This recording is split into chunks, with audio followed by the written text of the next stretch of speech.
আজকে যাচ্ছি একটু বসিরহাটে, একটা অনুষ্ঠান বাড়ি আছে, সেখানেই বেরিয়ে পড়েছি সকাল সকাল। আর যা গরম পড়েছে, এই গরম থেকে বাঁচতে এইভাবে যাওয়া ছাড়া আর কোনো সেকেন্ড উপায় তো আমি খুঁজে পেলাম না।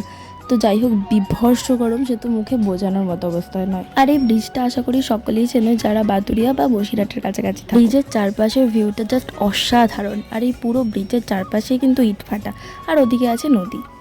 সো যাই হোক, তারপর আমরা চলে গেলাম আমাদের গন্তব্যের দিকে।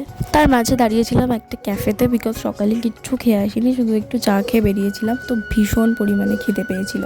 তো গিয়েই তো প্রথমে খেয়ে নিলাম মন আর শরীর দুটোই ঠান্ডা করার জন্য একটা মিষ্টি দই, দেন এক প্লেট চিকেন পকোড়া। আর অনেস্টলি বলছি, চিকেন পকোড়াটা এখানে ভীষণই টেস্টি ছিল। আমি এর আগেও একবার এখানে গেছি, বাট চিকেন পকোড়াটা ফার্স্ট টাইম ট্রাই করেছিলাম।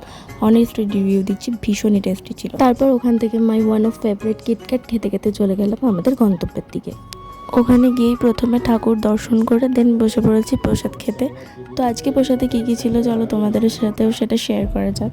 প্রথমে তো ছিল অন্ন, তো তারপর তো দিয়ে দিয়েছিল শুক্তো, যেটা ভীষণই সুন্দর খেতে ছিল। আর প্রসাদ মানেই তো অমৃত। তো শুক্তো দেওয়ার পরে ডাল তো থাকবে কম্পালসারি একদম। আর ডালের সাথে খাওয়ার জন্য দিয়েছিল আলু কুমড়ো পুঁই শাক দিয়ে একটা ঘ্যাট। আর শেষ ভাগে ছিল আলু সয়াবিনের তরকারি। সো অল ওভার মেনু তোমাদের কেমন লাগলো অবশ্যই কমেন্ট করো একটা। দেন আমরা ওখান থেকে বেরিয়ে পাশে যাদের বাড়িতে গিয়েছিলাম তাদের বাড়ির দিকে রওনা দিলাম। বাই।